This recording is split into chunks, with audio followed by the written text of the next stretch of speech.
ছোটবেলা থেকে দেখতাম আমার মায়ের যখন মনটা ভীষণ খারাপ থাকতো তখন আলমারি থেকে একটা শাড়ি বের করে পরে বসে থাকতো।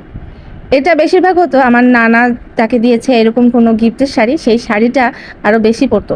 কেন যেন হয়তোবা তার কাছে মনে হতো যে এই শাড়িটা পরলে তার ভালো লাগবে বা একটু এই শাড়িটা পরে থাকলে তার মনটা ফ্রেশ লাগবে। ছোটবেলায় মায়ের এই ফিলিংসটা না বুঝলেও এখন খুব ভালোভাবে বুঝি, হাড়ে হাড়ে বুঝি।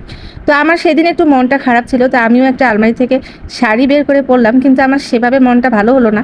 আমার মনটা ভালো হলো কিভাবে জানেন? আমার বাসায় কিছু পালা জিনিস আছে, যেমন খরগোশের বাচ্চা, তারপরে বিড়াল, এদেরকে আদর করলাম, দেখলাম আমার মনটা অনেকটা ভালো হয়ে গেছে।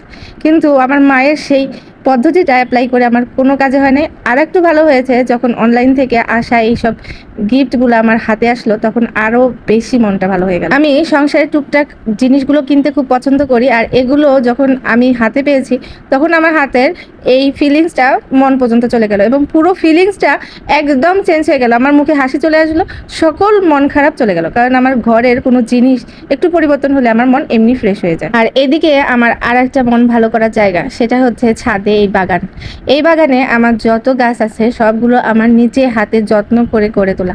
তো এগুলোকে যখন আমি একটু ছুঁয়ে দেখি, এদের কাছাকাছি যাই, তখন আমার কাছে ভীষণ ভালো লাগে। এমনকি আমার ছাদ বাগানের একটা পোকাও আমার মন ভালো করার একটা ওষুধ হয়ে যায়। আমি আজকে গাছে এই পোকাটাকে দেখে আমার ভীষণ ভালো লাগলো।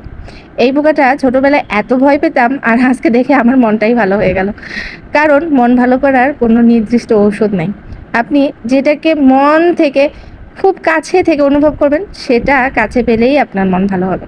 আমি যেমন আমার গাছগুলোকে ভালোবাসি, আমার মা হয়তোবা তার বাবার দেয়া গিফট সেই শাড়িগুলোকে বেশি ভালোবাসতো, তাই তার মন ভালো হয়ে যেত।